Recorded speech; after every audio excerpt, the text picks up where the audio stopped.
يعرف يحكي عربي. معناتها جامعي معناتها. What is your name؟ جدي أبو بكري. أبو بكري جدك كمان؟ أخوته 2 فلسطينية. لا هي هون ايه هون. أبو حسن لا تبكي لا تبكي الله يرضى عليك. أبوه شبيه عند النظام. ما بدي جدي. تصبي. أنا ما بدي أزعجك عمي عفوا. خليها بالقلب تجرح وما تطلع لبرا وتفضل. أيوة. كن هيك أباكله. لك صحة وهنا. والله واجب. أي بقى إذا تعرفوا الواجب وبتقصروا من الواجب الله يرزق الإيمان. مبسوطة؟ الحمد لله. حيا الله بعمي. أنا عم بقول ليش الدار منورة ترى بوجودك. والله في عون العبد ما دام العبد في عون أخيه ملاذهم الآمن من الضياع والتشرد. نحن الآن وسط مخيم باب السلام في ريف حلب، تحديدا أمام دار رعاية المسنين وذوي الاحتياجات الخاصة. هاي الدار يلي أسسوها أهل المخيم ويلي قاموا عليها والقائمين عليها للآن أهل المخيم رغم حالتهم ورغم مأساتهم ووضعهم. خليكم معنا لنتعرف على العديد من القصص المهمة الموجودة داخل هاي الدار. السلام عليكم. ملتقي بالعم أبو بكري. سلام السلامة. أو كما يتعارف عليه جده أبو بكري. هون معروف في كل المنطقة جده أبو بكري. الله يعطيك العافية عمي. عليه سلامات يا أستاذ. أهلا. حضرتك مؤسس هاي الدار. نعم. ايش قد عدد الموجودين هون عندكم؟ عدد النزلاء حاليا 35 نزيل ممن فقدوا الأهل والديار. طبعا ال 35 نزيل متوزعين على عدة شرائح، منهم كبار السن، منهم مصابين بالشلل العقلي والحركي، ومنهم يعني النظام المجرم الفاجر قصف بيوتهم وشردهم وما بقى لهم حدا، راحت أولادهم، راح مسكنهم، راح كل شيء بيملكوه في حياتهم وتعب وشقى عمرهم كله راح هباء منثورا. هلا راح اسالك اكثر عن موضوع الدار وتفاصيلها، بس بالاول خلينا نعمل جوله. معليش نطلع. تفضل. مأساة. هون المأساة. هون المأساة. هاي المأساة. السلام عليكم. المأساة الحقيقية. يعطيكم العافية. كيفك؟ طبعا هذا أبو حلب عامل عملية اليوم من كسرة إجره. هذا صار له بيجي تقريبا 2 سنين عنا. لقيناه في أحد الشوارع هون، كان الثلج واقف عليه يمكن بيجي 20 سنتي. وين أهله وين عيلته؟ هذا كمان جانا مرحل من تركيا. نعم. ما بنعرف عنه شيء، يعني مجهول الهوية، ما بنعرف عنه شيء نهائيا. نعم. علي هذا كان في أحد معتقلات النظام الغاشم. نعم. الظالم. طبعا علي بعد ما طلع كان على الحدود بينه وبين النظام وتاركينه. تعرفوا عليه بعض الشباب، قال هذا من الناس اللي فقدناهم في بداية الثورة. وعلي حاليا موجود هون مثل ما لك شايف فاقد العقل والحركة تماما يعني. نعم. من وين هو؟ من حلب. من حلب. والثاني الأخ الثاني؟ الأخ الثاني من الحسكة كذلك الأمر، لقينا هو. والأخ الرابع؟ الأخ لقيناه في صوب دركوش. كمان شو قصته؟ كما لقينا في العراق. والخامس اللي تغطى بالإحرام؟ هذا منشار من هون. الشورى. What's your name؟ بيحكي إنجليزي. إيه. بس هذا تعلمه سجن تدمر، هذا الإنجليزي ما بقى يعني يعرف يحكي عربي. معناتها جامعي معناتها أو أموره كانت زين. نزل عبد المنعم معتقل 5 سنوات كان في تدمر. سجن تدمر. ايه. من وين هو؟ من تدمر. خلينا ندردش شوي معهم بعد إذنك. يمكن طبعا يا شباب هوري ما في صوبة مازوت، لأنه الصوبة شوفوا وينه. الله يعطيهم العافية. أنا أول ما دخلت انزعجت وزعلت إنه متغطين بحرامات، شفت الجو دافي تفاجأت، فالصوبة موجودة هون. علوش وات از يور نيم؟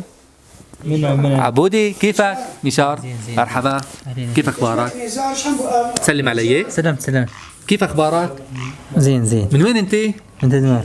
كيف أخبار التدمر؟ معك. مبسوط؟ على عيني. مرحبا يا شباب، الله يعطيكم العافية جميعا. تقديرا لحالتهم ووضعهم أنا رح حاول ما اخذ واعطي معهم، حدا منهم بيحسن يحكي؟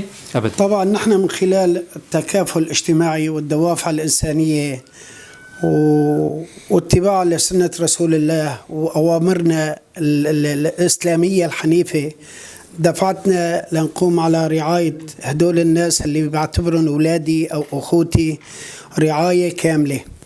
يعني هلا هدول الشباب الله بجاه النبي يفرج عنهم، يوميا بنحممهم 3 مرات أو 4 مرات يوميا، من طعميهم بإيدينا كل وجبات الطعام، ما بيقدروا بياكلوا أو ما بيعرفوا يعني، فنحن بنقوم على إطعامهم في إيدينا.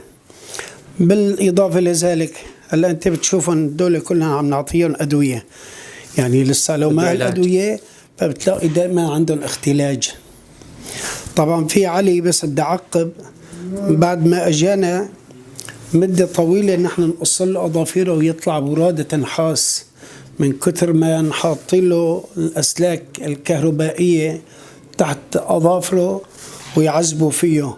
فأول ما أجانا دائما كل ما نحكي معه كان يبكي هيك، ياخذ زاوية وتطلع منه أصوات وخوف ورعب شديد. يعني هلا لا، شايف أنت وضعه طبيعي، يعني ما عم بيطلع معه الحركات.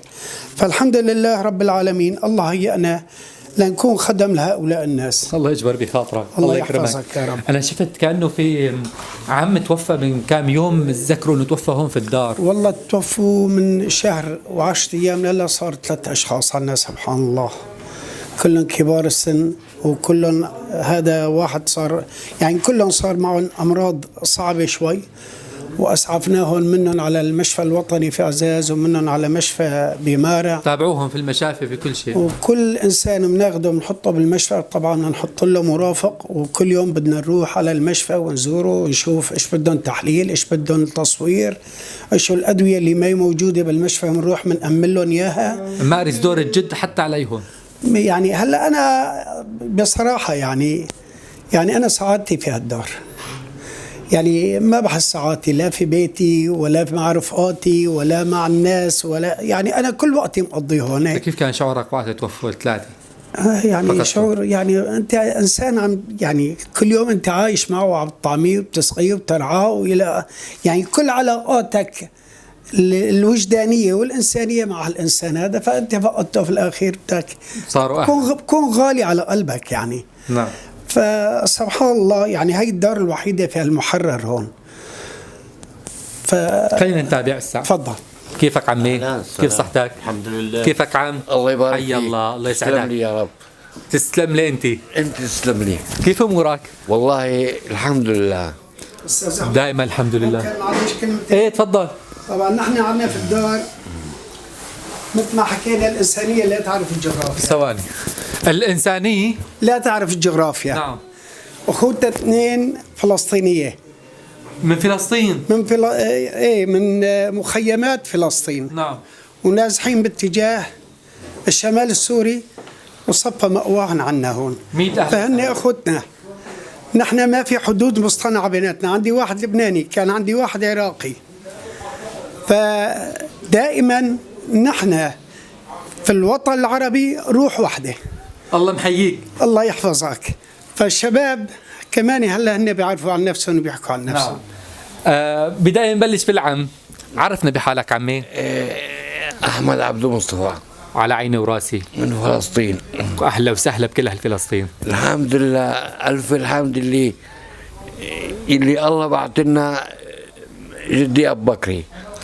أبو بكر جدك كمان؟ إيه جدي وأبوه. حتى للعم هذا يلي هو عزاز جدنا شيخ الشباب أبو بكر جده. جدي والله وكيلك، وأبوي وأخوي، يعني كل شيء يعني بالشمال السوري، يعني ما إلي إلا هو. مو بس هو، كلنا نحن لك في الشمال السوري. مرحبا عم. يمين السلام عليكم وسلام. عرفنا بحالك. أنا محمود النجار من ميرة. لك على عيني كل أهل ميرة. الله يسلمك. ساكن هون بالدار؟ أي والله، مرحل من تركيا وما عندي مأوى، فعمي أبو بكري الله يجزيه الخير أهواني هون، يعني أبين ما الله يفرجها يعني. الحمد لله. تعال بتحبه لجده؟ كيفك؟ أنا تفضل خذ. شو؟ لا هاي هون ايه هون. احكي شو اسمك؟ حسن. حسون شو؟ حسن. من وين انت يا حسون؟ حنجرة. لك على عيني كل أهل عنجارة. شو وضع حسون؟ حسون لقينا في عمي روحي علينا حددته. تحبه لجده؟ تفوزك العافية.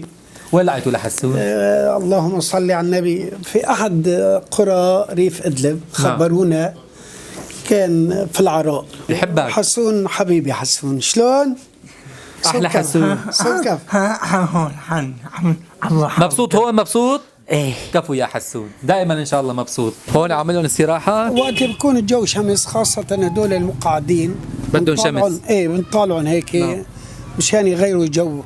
طبعا نحن المرافقين اللي بنبعثهم للمرضى وقت اللي بيروحوا من المخيم هذا، من اهل المخيم من أهل بتبرعوا. المخيم بيتبرعوا بيروحوا بيضلوا بيتركوا بيتهم بيتركوا اولادهم وبيروحوا بيناموا عند هالمرضى بشكل دائم. بجوز يطول اسبوع شهر 20 يوم بيضلوا بتبدلوا بين بعضهم. نحن الحمد لله رب العالمين يعني الثورة زرعت فينا روح المحبة والأخوة والتكافل والتعاون. الحمد لله يعلم الثوره هون موجود. هذا هو النموذج الاساسي. بيقولوا ميت ما بيشيل ميت، لكن هي القاعده يكسروها. هوني الميت عم يشيل ميت، عم يحيوا بعضهم. والله الله يعطيكم العافيه. كيف اخبارك؟ طبعا محمود عملنا له بتر قدم سكري مثل ما لكم شايفين، واجره الثانيه ملتهبه شوي. الحمد لله على السلامه عمي محمود. الله يسلمك. واليوم كيف اخبارك؟ الحمد لله. عليك الف عافيه. الله يعافيك. عليك العافيه يا اخويا محمود، يا عمي محمود. الله يسعدك. حياك الله. اليوم خرجناه من المشفى. اليوم تم تخريجه ما شاء الله.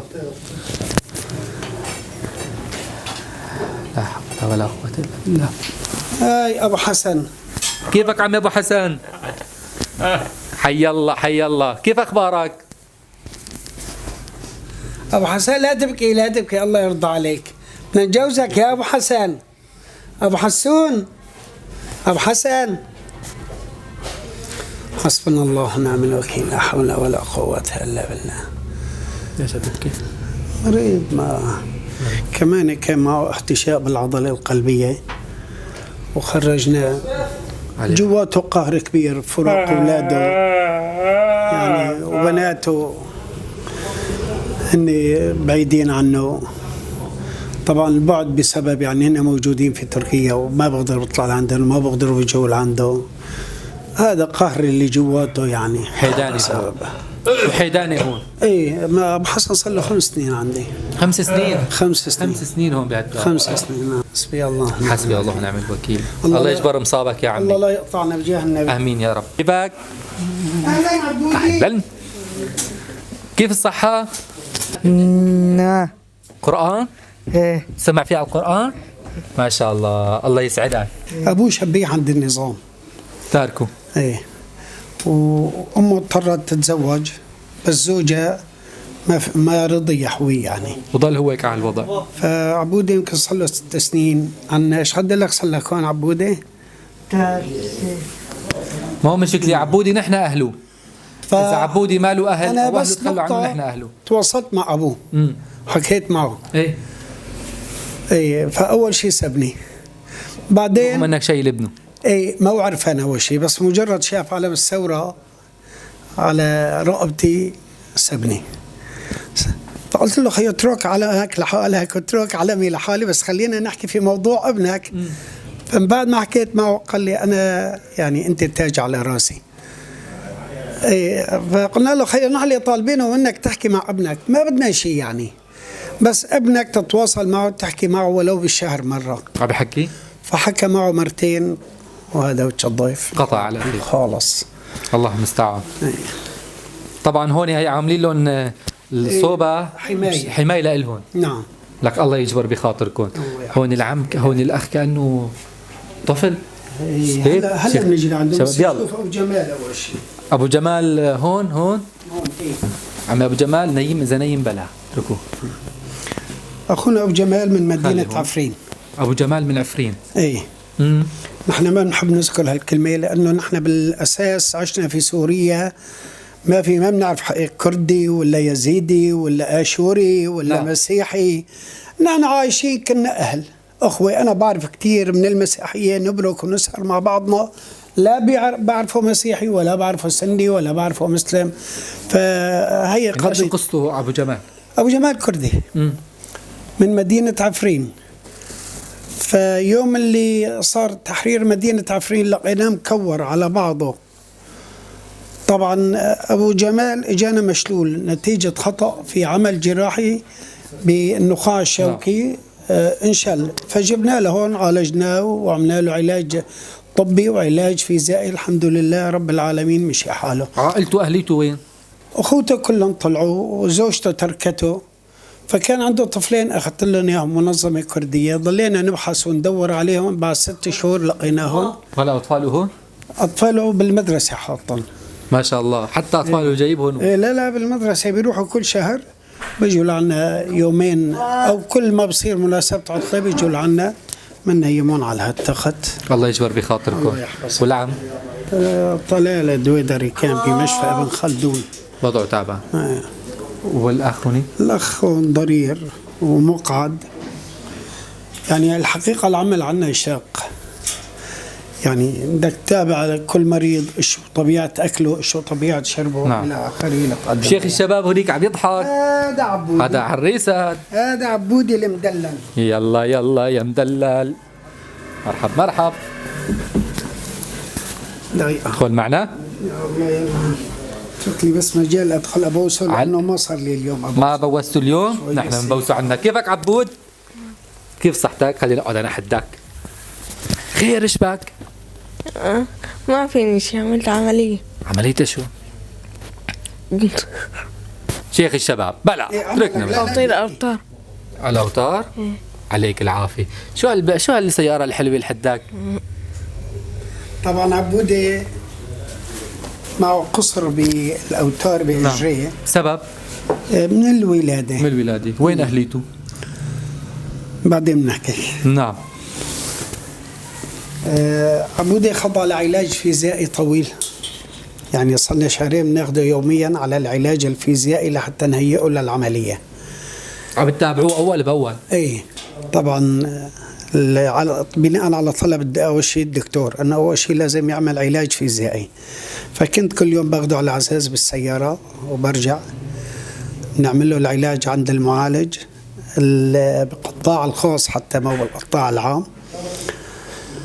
صار مهيئ للعملية، عملنا له عملية الحمد لله. الحمد لله ناجحة إن شاء الله. ناجحة. وهلا بنرجع نخضعه 3 شهور للعلاج الفيزيائي، وإن شاء الله عبودة بدنا نجوزه. دار أول شيء بيمشي وبينطلق. بعدين بنته عندي، عروسته عندي. كفو. شلون عبودي؟ ما بدي. لا ليش؟ لا لك ليش يا عبود؟ ليش ما بدك؟ هيك أحسن. قال لي أمرك جدي؟ لك أنا بالي بدك تقوم تنط على جريك تقول له بطلت أعمل عملية تاني. لا بدي. لا بدك مو على كيفك، بدنا نجوزك. قول أمرك جدي؟ تكرم جدي؟ ما بدي جدي. تصطفيل لك لمين بيصير له يتجوز بيقول لا. هلا جده يصير له عروس ما بيقول لا، ما هيك جده؟ إيه الثالثة يعني. كفو. على عيني جده عنده عروستين وعريس، وشيخ الشباب بيقولوا له جده. الله يكون بالعون. يلا السلام عليكم. شلونك حبيبي؟ ايش هالبوسي هاي؟ مرضي علوش. تعال شو لقيت له بوسي من ايده لجده؟ والله جده ما في احسن منه اقسم بالله العظيم. يا ريت كل عام الخلق كله مثل حكايته. فللأسف يعني مثل علي في كتير، بس علي كان في تركيا مع أهله، صار له 2 شهر مرحل من تركيا رغم إصابته ترحل. يعني هلأ نحن عنا جزء جيد من الحالات الموجودة هون هي لمسنين والله يكون في العون مرحلين من تركيا. صار 3 في حالات. هلا عندي 3 حالات أو 4 حالات مرحلين من تركيا وما لهم مكان. يعني واحد فاقد الوعي نهائيا، رغم حالتهم مرحلين. ايه مرحل. ايه وهي علي، وفي حالتين فوق مرحلين من تركيا. تمام. خلينا نتابع. صفيت لحالي هلا انا وين التجئ؟ صار لي هلا من الشهر السابع لحد هلا مشان هون لحتى استهديت على دار جده هون على الدار. غريبة لهم عليك؟ والله بالنسبه لهم هن عم بيحاولوا يجهدوا ما عم بيقصروا معنا الجماعه. الا اذا كان يعني حدا قصر معهم هن ايه، بس اما انه هن كدور هون يعني كيف يعني نحن هون عندهم يعني كانتنا ابنائهم. حلو. الله يفرج عنك يا عمي. واياكم. حي الله. بس بدي شغله منك استاذ احمد، اذا في حدا بيدعم موضوع تحليل PCR او تبديل مفصل يا ريت. تبديل مفصل عند الرجل اليمين بدي اعمل له عمليه تبديل مفصل. اسمعوا يا في حدا تبديل مفصل. تبديل مفصل. بحاجه لتبديل مفصل. بحاجه لتبديل مفصل. بحاجه لتبديل مفصل من كل بد. الأخ غسان شيخو من لبنان. لبناني. أنا قلت لك من شوي عندي واحد عراقي توفى الله يرحمه، وهي غسان لبناني، بس كان من سكان حلب. كان مشفى ابن خلدون، وصلك شو صلك غسان؟ صلك 5 سنين عندي 6 سنين. صار كثير هون. صلك كثير هون. لك ميت اهلا وسهلا. ايه وين عائلته؟ وين اقاربه؟ ما اهله ما بنعرف، راحوا على لبنان. وين ما بنعرف. شلون امورك هون؟ كويس؟ عراسه كل اهل لبنان. من وين من لبنان؟ من الأشرفية. من الاشرفيه؟ بحلب.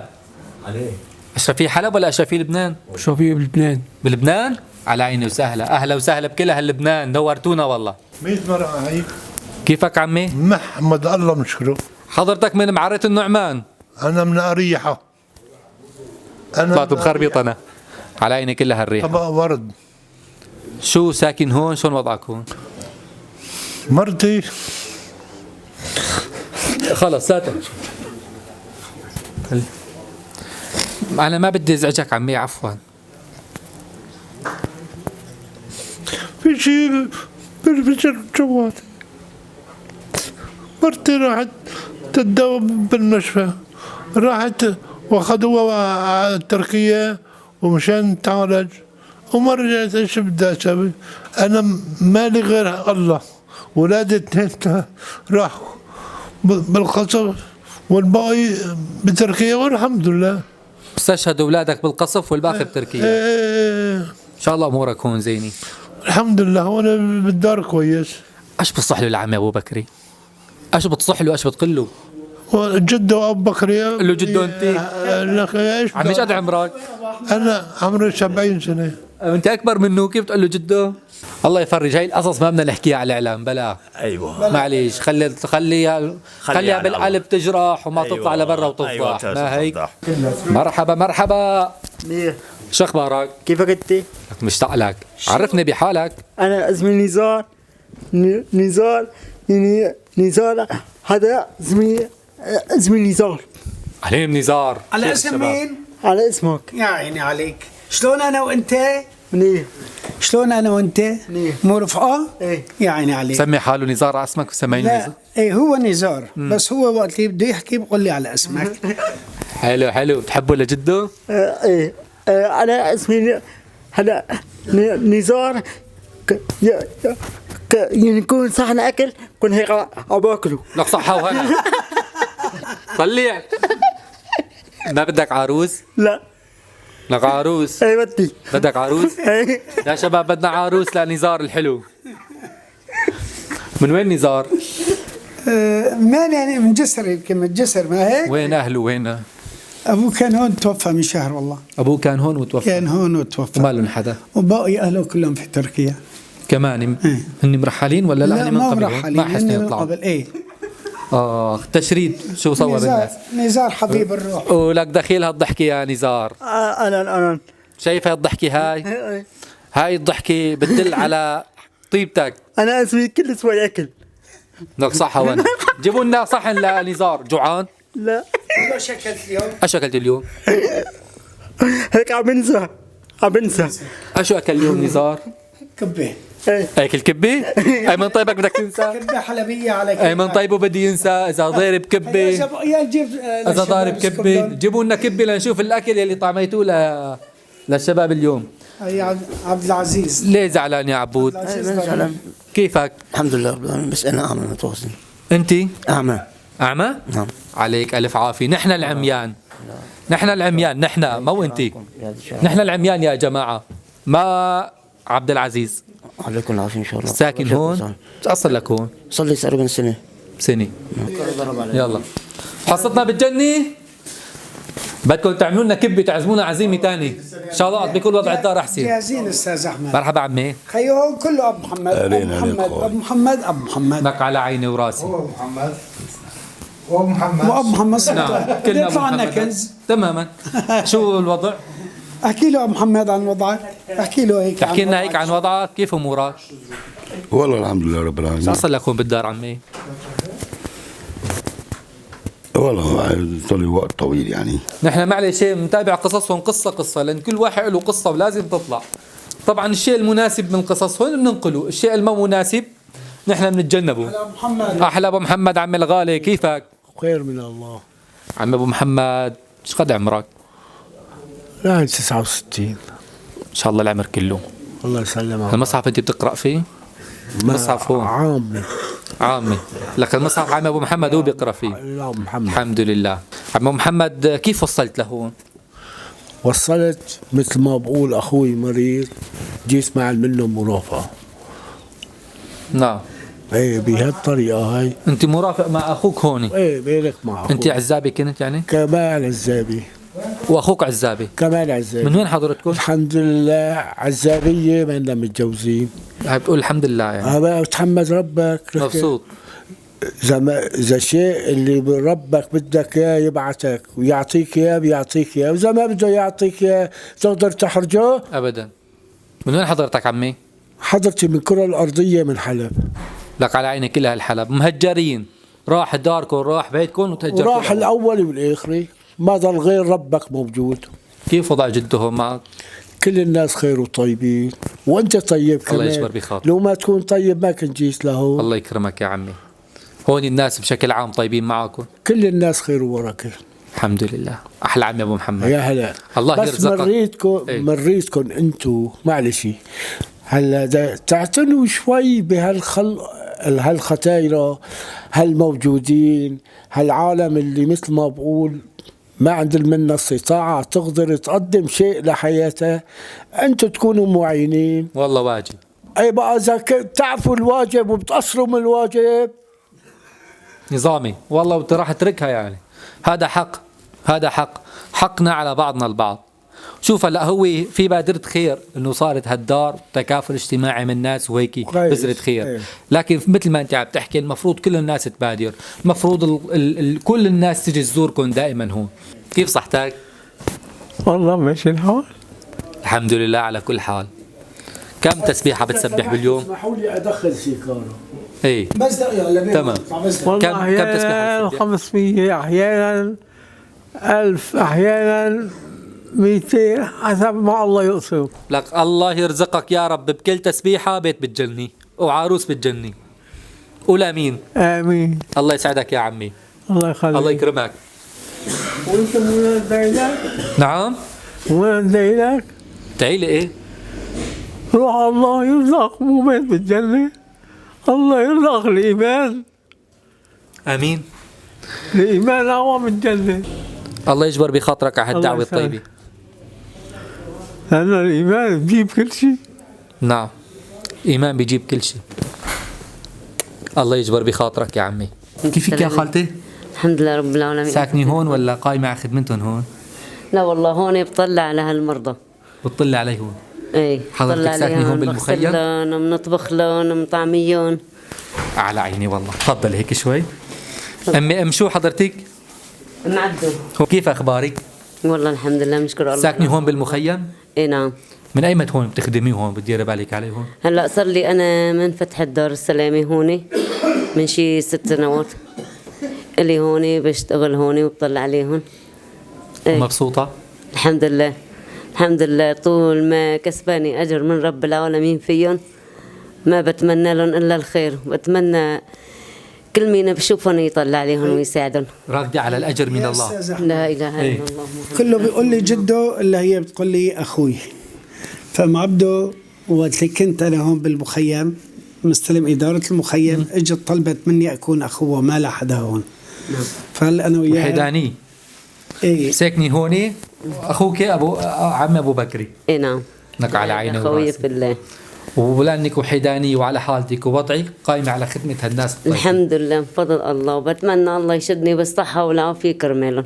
الله يجبر بخاطرك ويشدك الله بالصحة يسلمك، والعافية الله يسلمك ويحفظك. ونشوفك بجنات النعيم. آمين يا رب. بعد عمر طويل. آمين. الله يجزيكم الخير ويبارك فيكم أنتم كمان ويقويكم على فعل الخير إن شاء الله يا رب. الله يجبر بخاطرك. الله يسلمك ربي. شو هون في؟ هلا هون عندنا الأخ عدنان مرديني. نعم. طبعا عدنان مرديني أول ما تصير الثورة في حلب كان ماله حدا. سبحان الله، أنا كان عندي بيت بالآجار، فيوم من الأيام استأجرت بيت وصدفة تعرفت عليه، فكنت من هنيك أخدمه قبل الثورة. فكل يوم طبعا وحيد كان بغرفة لحاله من قبل الثورة أخوك؟ من قبل الثورة. فأدخل لعنده أحممه، أغسل له ثيابه، أنا أغسله في إيدي أحممه. ولليوم هوني. وصارت الثورة نقلته معي، جبته لهون، ولا زال من بداية الثورة لهلا عدنان معي. ايش هالاخوة هاي بينك وبين؟ ايه شلون يا عدنان؟ حيا الله بعمي. الله يسعدك يا عم. حيا الله. والله انت ابو بكري. والاخو؟ الاخ اليوم اجى. اليوم جيت اهلا وسهلا. مرحبا مرحبا. كيفك عمي؟ الحمد لله. نورت الدار. انا عم بقول ليش الدار منوره؟ ترى بوجودك. وين كنت قبل ما تجي على الدار؟ كنت بتركيا بكلس. بعدين جيت على عزاز رحلوا وبعدين اجى لهون. أيوة. كمان مرحب.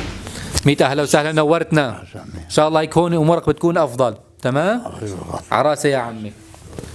خالصين هيك؟ طبعا قبل ما نختم نحن حاولنا نعرفكم على كل الناس الموجودة في هاي الدار. الله يجزيك الخير، مبين واضح جهدكم وتعبكم. الله يحفظك. في أنا عندي عدة أسئلة خلينا نختم فيها. تفضل. أولا فكرة تأسيس الدار حكيت لي شلون؟ نعم. شلون؟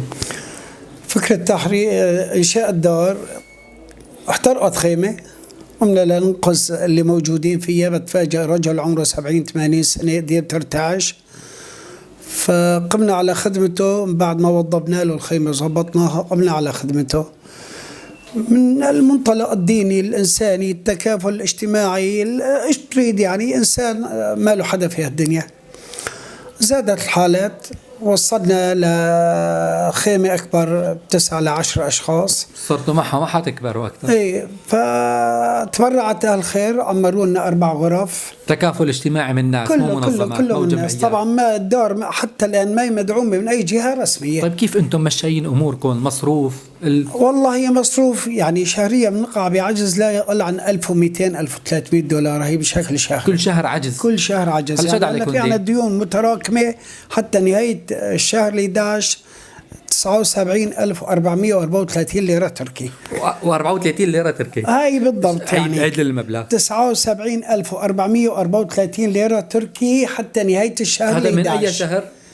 هذا العجز التراكمي حتى نهاية الشهر 11. من أيمت يعني متراكم هذا العجز؟ هلا بيجيني فترة مثلا بيجيني إنسان بيشيل العجز كليته. إيه متى آخر مرة إن شاء الله العجز؟ يمكن بالشهر الثاني. يعني تقريبا من الثاني لل11 عندنا 8 شهور 9 شهور. يعني أجر 9 شهور بهذا المبلغ البسيط، إذا حدا بيشيله بينال أجر شايلتهم من 9 شهور للآن، ما هيك؟ نعم. ولقدام شلون الوضع؟ هلا يعني كل شهر بدنا نقع في نفس العجز، بصير تراكم حتى الله سبحانه وتعالى ما بنعرف شلون بده يعني. معلش عمنا نسأل يعني. أنا نسأل والناس بتحب تعرف. تمام تطلع. نعم. قد تاخذ راتب هون؟ أنا ما باخذ راتب أبدا. أنا عندي أولاد 2 الحمد لله، واحد صيدلاني وواحد موظف راتبهم ممتاز، وعندي صيدلية بالأساس يعني، فعايش الحمد لله. الحمد لله. طيب الشباب اللي بيشتغلوا عندك؟ هلا أنا عندي شباب 8 شباب. يعني الراتب حسب ما بيجينا، فأحيانا نعطيهم زايد، أحيانا ناقص، على الخفيف يعني. شبه تطوعي يعني. يعني شيء تيسير. يعني هلا قوم اسأل الشباب لو ما في ألفة ومحبة وصار عندهم حب للعمل في الدار، قل لي أعطيني $500 ما بشتغل. يعني طيب ما حدا بيشتغل شغل. صحيح. يعني إذا ما في دافع ذاتي من وجدانه ما بيشتغل لا $200 ولا ب500 ولا بكتير ولا بقليل، لأنه فعلا عملنا شغل يعني 18 واحد نحن بنفكهم وبنحفظهم. نعم.